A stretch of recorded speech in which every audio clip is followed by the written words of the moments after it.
This episode of Breakthrough Success is brought to you by Jobber. Jobber is your business command center. The easy-to-use app powers your sales, operations, and customer service all in one place. Go check them out at getjobber.com/im/breakthrough to receive 20% off your first 6 months.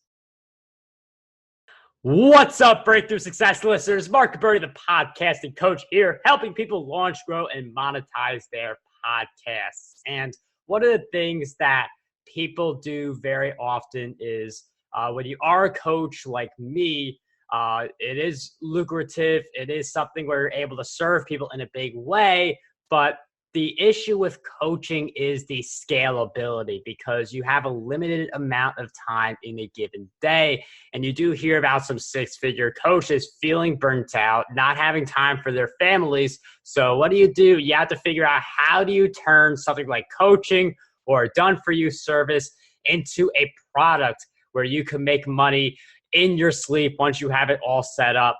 We have a really special guest who she actually takes her clients through that process. How can we take like coaching and done for you and turn them into products so we can get our time back? So today's guest, she is a corporate escapee who is known as the money and marketing champion. She is the founder of Power Up Your Marketing and holds multiple money and marketing coach certifications. And as we mentioned before, she helps her clients move away from charging by the hour and instead package and price their services so they can charge what they're worth and get what they deserve. So our guest for this interview on Breakthrough Success is none other than Kathleen Ann. Kathleen, welcome to the show. Thank you, Mark. I'm really happy to be here with you. Kathleen, I'm so happy to have you on Breakthrough Success. I feel like this is a topic so many people can relate with, because there are these different lucrative paths like coaching. I mean, I love being a coach because the impact you can have on people, but the scalability issue, some of the things we were talking a little bit in the intro, but I feel like this isn't something that people automatically know going into this. So I'm wondering if you could just share with us a little bit of when did you realize that you needed to get your time back and shift to this product mentality? Well, I realized that fairly soon after I got what I call the Don't Come Monday invitation from my corporate position. And I'd been there 7 years, and I'd been 20 years into a career in marketing, direct response marketing, in fact. So I figured that I wouldn't get another job, but I would, start a business so that I had control and I could do what I liked with who I liked and when I liked. And doesn't that sound like a fantastic recipe? And anyone who's done it will realize that it's not always a smooth transition from a job to a business owner. So I actually started consulting, figuring, because I did have an expertise in a very specific area of marketing and in financial services. So I figured that I would be marketable in that sense. And I that's what I first started doing. And I quickly realized that was like rearranging the deck chairs on the Titanic. It was a bit of a rough start, and I was almost just constantly looking for another gig. In consulting, it's a long process. You got to wait for the yes, and then by the time you get around to delivering, if you're like me, I deliver my services, then you have to turn up and deliver.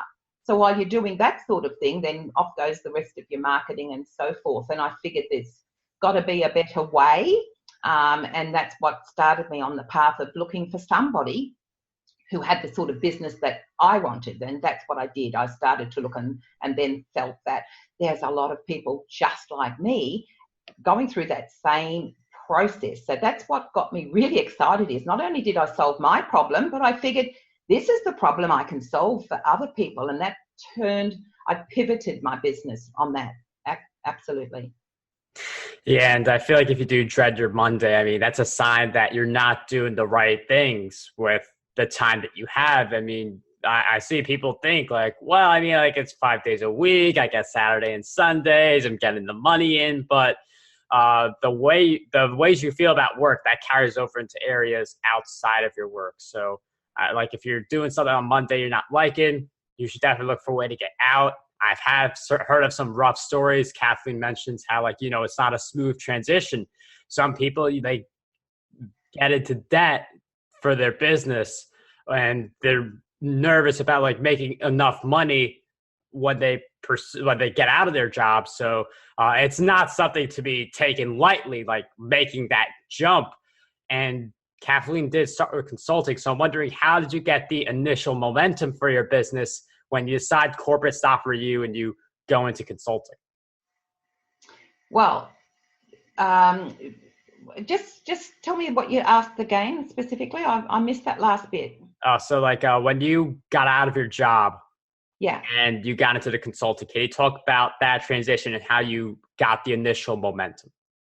Yeah. So that was the thing when I realised that I'd made a false start, really, because in consulting, it is a long process to get the yes, usually, especially in corporate. They don't make decisions overnight. But what it was is about putting in a proposal and get, a costing and waiting for decisions and all that went around with that. And what I realised was I was basically fishing for company, who I could help. So you go along and you say, well, this is what I do. Let's have a discussion and see whether what you're looking for I can help you with. So that's when I got this big aha, and I thought, the people in the area that I transitioned into then, which is small business owners, and particularly women, because they're undercharged, probably more so than guys, that self-value, etc. And what I realised was that they had a problem I could fix. So why not put my services around creating a system that they could go through with me to solve the problem that I knew they had. So that switched the whole thing around. No longer was I just looking for a problem to fix my stuff onto, but I actually created a system, a process, a step-by-step process.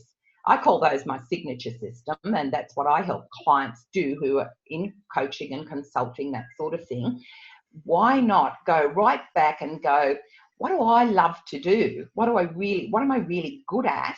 And how can I use those skills and put them into something that would create a business income? So that's what I decided to do for myself. And then that's what I do for other people. So when I say productize your services, on the other model, it's selling time.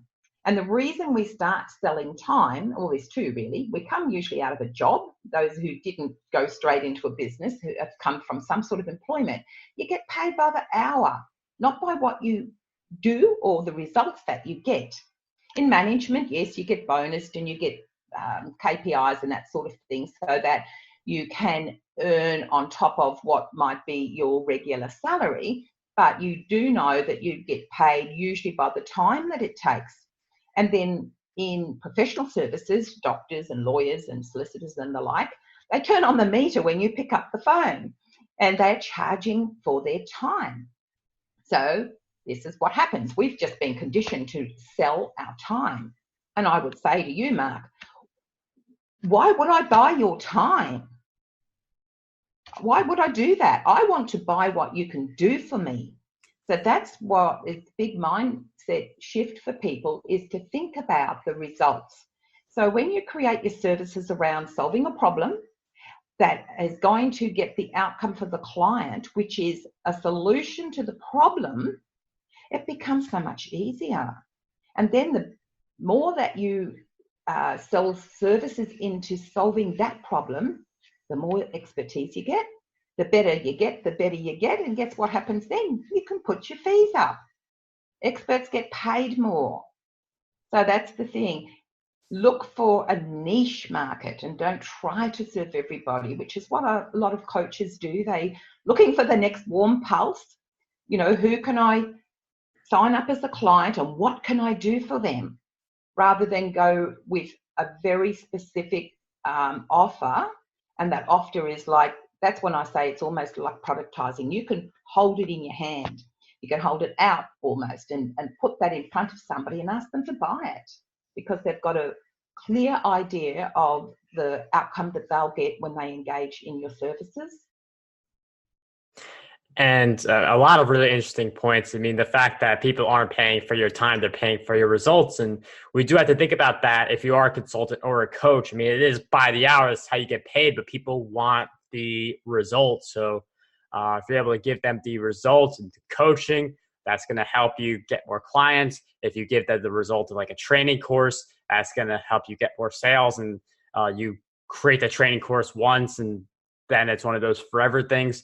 One of the only challenges I see, and I'd really love your insight on this, is for a coaching, it's consistent money each month from a client. And I see this as like part of the job mentality also. You get consistent money each month from someone, while for like a training course, you get a one-off payment. So how do you keep the sales coming in for a training course or the products that you choose to have that consistent income? Okay, so a couple of points there. When I say productize your services, that's the model to create what I call packages, and people can buy into those. So it's not necessarily an online done once in a box that people can subscribe to. It can be, and some of the processes my clients create are doing exactly that. But if you've got a coaching program, some areas, and if I use my own example, just to say that I have VIP days. They are done with me days. They're not done for you. And I don't give you a whole bunch of stuff. You've got to go do it yourself. But I actually set people up in those processes. Then if they want to go through on the coaching, when they're implementing, then I can do that with them as well. So I would do branding, choose a niche, create a signature system, which is just these steps you take your clients through to get the outcome. Then we would package them into perhaps like a good, better, best type offer. So people have got a choice. They don't have to go yes, no. It's at what level. And once you've got all that structure, you can then do that in the one-to-many model. So you could have people doing those processes in either online or in person, but you would do them in a group and not an individual. And then from there, you can upsell into working on when people are implementing. That works really well in a group as well. So if you've got a group of people doing this at the same time, they're likely to have the same issues. So the coaching can have a group component, but your package could also have a one-on-one component, particularly if you have a good, better, best. Some people are going to be happy to have the lesser investment for the group involvement, but your high-end clients are going to want high care, high touch, and they're going to want you on them. And that's great, because you then have ability to serve everybody at the level they're willing to invest, and your pricing can be, for that high care, high touch, that's your platinum offer, and that's the high price offer, very much worth your time one-on-one. Got more coming up about how do we manage all the workload and hiring people. So a lot more insights coming up in this episode, but right now what we have is the Jobber Minute, and there are people who ask me about Jobber offering on my way text messages. Well, what is that exactly? On my way text messages is an included service available on the Jobber app that lets your customers know when you're on your way to a job. Use a standardized message to remind customers that you're on your way, running a bit behind, or how long it will be until you arrive, allowing you to spend more time on the actual work than on corresponding and potential miscommunications. That is the Jobber Minute for this episode of Breakthrough Success. Make sure you go check them out and get a really awesome discount over at getjobber.com/IM/breakthrough. Anyway, let's go right back into the episode where we're going to talk about how we can manage all of this workload and a little bit on hiring people as well. Yeah, that's really great insight. I'm happy you clarified that. Like, I had training courses and books on my mind because that's usually the way I do it. I don't have like a done for you or with you or any kind of service like that yet. So that is something I will think about incorporating. So maybe a future announcement, I don't know, but it is interesting to hear about that approach. One of the things that I've thought about for a done for you service is I like the coaching where you talk to someone for a little bit, then they go ahead and do it. But I know the done for you, done with you, you can have a really great impact on people too and charge higher. So what are your thoughts on like just being able to manage the workload? Because I feel like that also wouldn't be scalable, but you could hire people. So I'm wondering what your thoughts are on that. Yeah, so as far as hiring, depending, now some people will take what I've suggesting getting set up in the first place, then they would certify other people to deliver their program. So then they would just step back from being the service provider and they would be franchising almost or certifying. So the income would come from their own activities, but also from all those other people who'll be going out doing what it is that they're being trained to do. So basically a train-the-trainer model. So that's another way to take more or receive more income that doesn't take your time.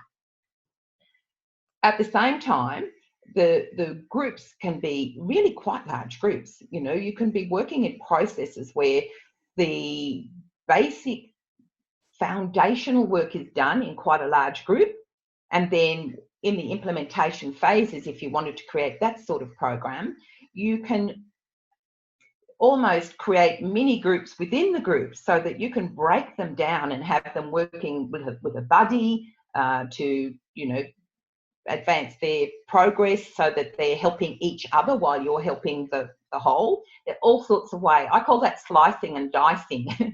So you can slice and dice what you do into so many different ways to deliver. And what I like about doing that is that you get to take as many of those packages as you want to. Like if people are going to pretty much go off on their own, then that doesn't involve you. But at the high end, then I block my time. How I work is with my coaching clients, I block those over, I only usually coach on 2 days and only parts of those days. So clients, this is another tip for people too. If you gave a client, and we're clients ourselves, and if you gave the client the control where they picked what suited them when they were going to work with you, well, guess what? You're going to be jerked around. You're going to be all over the place because you're at somebody else's behest. But hey, you're the business owner. You know, you're the leader of your business. So set a good example for your clients and give them the opportunity that they have to work with you that suits you, works in your time frame. And this is talking about boundaries now. So it's another part of the process is having strong boundaries. You know, they can be a little bit flexible, but you don't want to be a pushover. Right. So that's what happens with people are trying to please other people and not at their own best interest. Then that's where the burnout comes. That's where the frustration comes. And like children, they'll push back and push back and push back until in the end you are being at somebody else's behest and not at what you really want. So you can look at your calendar. I play golf on Thursdays. I don't coach on Thursdays. I don't do business on Thursdays. I'm on the golf course. And everybody knows that. So they don't expect, if they ring me and leave a message, I'll ring them from the 19th hole after but you're not getting me when I'm on the golf course. That's my time. So that's the thing I feel. I have a lifestyle business. It is built around the fact that I have other things in my life. I have only 2 children, but I have 9 grandkids, and they take a little bit of attention. I don't mind my grandkids. I've done my child minding era, but I do want time to have quality time with my children and my grandchildren. So this is where I look and think, okay, so where does that leave? What income that people want to earn? the time that they want to spend doing that, and then how can you create your services around delivering that even balance, and instead of expecting that you're going to make, great income doing everything that you love when you really don't have the foundational structure to achieve it. I love the boundary, because I've like sometimes like people like when you quit corporate, like you think about like all the different things you want to do, pursuing the work you love, having a better lifestyle, but there are people who they go into the business they love and then they're making it, but then they have no boundaries, so they feel like they're working for every waking minute.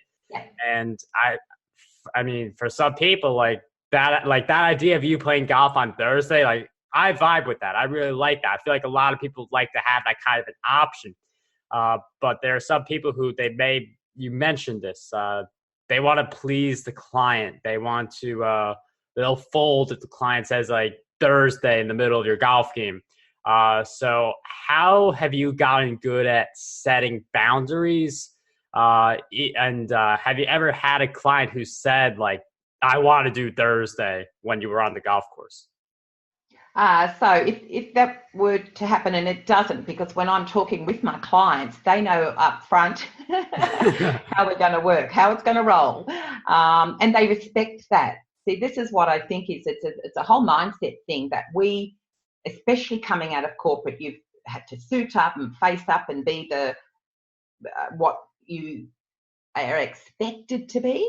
When you have your own business, why don't you just be yourself? Authenticity is the big thing. I'm an open book. There's nothing up my sleeve, no secrets. People know what they're going to get. And I have to tell you that they get 100% of me, 120% of me, but in my time frame. My brain is always ticking. I am always on my client's case, if you like. That doesn't mean that they need to be contacting me at certain hours. So that's another thing. I give people access to me either by, phone or email, but it's only my high-end clients that have me directly. And that's what I mean about where people are investing and what you're delivering. And they are the people that you need, the higher end people, obviously, that are paying the bigger investment. They're the people who are able to get you at short notice, have all those extra bonuses and all that care and attention, because that's the level that they're engaged with. I love my clients and they love me. We have a great time. It's That's not awesome. Work. It's not hard. It's just we're working toward the same outcomes, and we're very clear at the beginning. And that's what I think with coaching is that so long as we have a clear outcome and what we do, I truly believe we have to pick something we're passionate about. So often we go out to do, which I did. I went with my skills. I had a corporate career. I was in management. I had a peer group. I had a network for very specific skills. And I figured, well, why wouldn't I just sell them directly? Lots of reasons, and I found them out. It wasn't what I loved after 20 years of doing that. I hadn't really understood that I could I could just reinvent myself and do something that really brought me joy. And I think that's the work to be done at the outset, is to pause and really think about the structure of the business you're creating. Some people have a fantastic income from an amazing business and they hate every moment of it. I don't want that. And I don't want that for my clients. So we should be picky and we should be clear, and getting clarity is the very first step. That's the difficult part. What are we going to create as a business? What do we want from our business? How are we going to spend our time? Who are we going to spend it with? And what are we going to be doing when we're doing the things that we are delivering if you're in a service-based business? And that's why when I came around to productizing them, it's not so much that it's going to sit on a shelf and someone's going to buy it. Some of that you can do, certainly books and videos and training programs, yes, you can. But if you're in the people business, and I love the people in my business, then I still want to touch the flesh sometimes, or at least see somebody, looking back at me and making a difference. I have a brand new client, and I got a text from her just yesterday, and she just signed up her first client doing her very first new signature system that we created. And I was doing the happy dance. I was so excited for her. This is like so quickly into place, and it's the exact match the client that she's got to what it is we've created. So it's very, very interesting how when you get right, I work from inside out. So when you really can bring yourself to your game, your business, and just play full out and love every minute of it, people get attracted to that. They can see the joy that you have, and they want to be experiencing that. And then it's part of the brand is attracting the people that are a match for you, because you don't want the people who are hard work. Those people who want you to interrupt your golf game and get you at all sorts of hours, they're not my ideal client. We will not get along. And it's clear to me that you care about your clients, not just for the money they bring in for you, but as people. I mean, when you do see results for your clients, it is something that, makes you feel like your work's having an impact on people. So, oh, truly, that's why we do what we do. If we're in coaching, that is what we do. Why, exactly what drives us. And of course, we deserve to be well paid for what we achieve for people. Yeah. And Mark, that's the thing about service-based businesses and talking about charging by the hour. Most of the time, people go into business, they look around and see who else is doing what they're doing, and they'll go, oh, but they've got qualifications and they've been doing it longer than me and they're doing this and that. And they look at what they're charging, and then they price themselves under usually that, because they feel like they're not worth what the competition might be charging. And guess what? They're all undercharging. Nearly everybody is undercharging. So you start by undercharging. It's tough to come up from that. So there's no need. When you can put yourself into the position of being the expert, and people get a bit thingy about that, you don't have to be the expert of everything, but you need to be the expert of the thing that you do for the people you do it for, that niche group of people. Get your profile up, be the go-to person for that result, and the pricing doesn't come into it the way it does if you can be shopped around on an hourly price. People will ring you up and say, and how much do you charge? And coaches would often say, oh, $300 an hour, or $200 an hour, or $500 an hour. And they go, okay, thank you.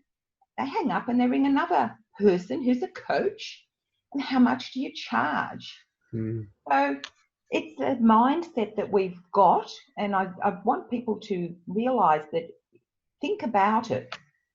If you came to me with an issue and I said, Mark, okay, I can solve the problem for you, but you need to see me once a week, every week for 6 months, and it'll take an hour, and we'll work through all this stuff, and then here's the investment for that. Or, Mark, I've got a magic wand and I can just cure you.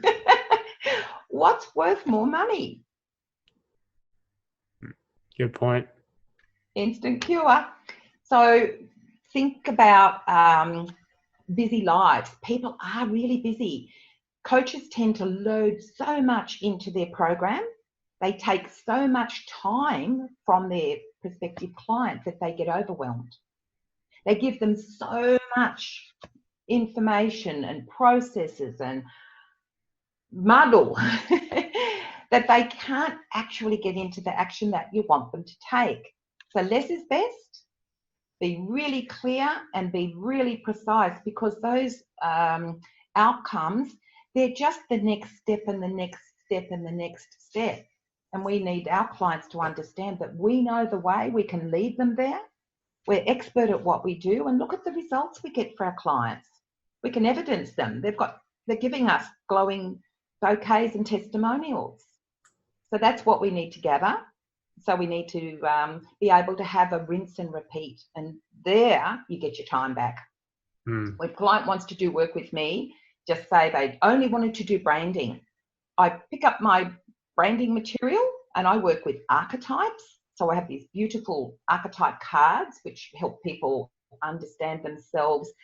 And if you're not familiar and the listeners aren't familiar, an archetype is simply a set of characteristics that make up your approach to things. So in branding, you'll have a certain style and it'll be recognized archetypally. And if you know yourself archetypally, you're authentic. And it's about authenticity that I'm all about, but the tools of the archetype, and that helps not only you ground yourself and understand, but also your clients to recognize how that comes through. So in all of those parts, I guess, of the process, that's what you need, all of that foundation, and then to get on there and really be able then to charge what you're worth, because other people don't do what you do if you differentiate yourself. But if you hang out a generalist shingle and you serve everybody with anything that they need help with, you will definitely be shopped around. You'll never get paid what you're worth. You'll never really have a thrilling day because you're doing so many fragmented things and they take the time. So back to that point I was making is all that time you spend creating new stuff and going through a whole bunch of processes that nobody really needs is so time consuming. So your clients can't get the results they get if you can zing with them, and you get wasted time that you don't really get return for, and you're constantly being held back because you're constantly making up new stuff. Yeah, those, some really incredible insights. We deep in the underpricing and like how we look at other people to judge our price. But if we offer something completely different and we give value, we give the results people want, we can price ourselves higher, even if someone may have higher qualifications. So that is a really great point. I know you mentioned your money archetypes. That is something we'll drop in the show notes for anyone who's interested. But do you want to share with us anything else, like ways for us to stay in touch and different things like that?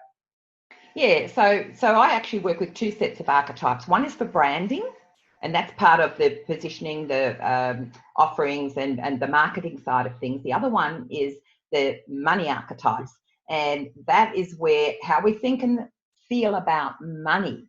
And that's what comes through, and it undermines us if we don't get more conscious about those thoughts, because we just go to our normal, go-to embedded subconscious operation, and we keep getting those same results because we find ways to justify why we're not worth the money that we're really worth. So there's two sides of it: getting positioned in the marketplace, of course, but then also being willing to charge what you're worth. So if people did want to engage with me, is that what you're asking? If I might Yes. give them okay, fine.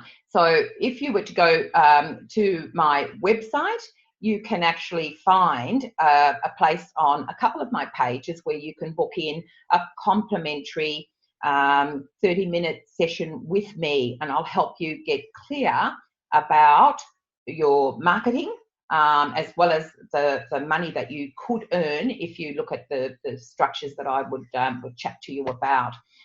So my website is powerupyourmarketing.com, and on those pages there, people can find that contact link to go through and actually book in that time with me. I'd love to have that conversation. I block out time in my calendar to engage with people who are looking for the sorts of work that I do, and looking to get themselves not only positioned in their marketplace, but actually to be able to charge what they're worth and get it.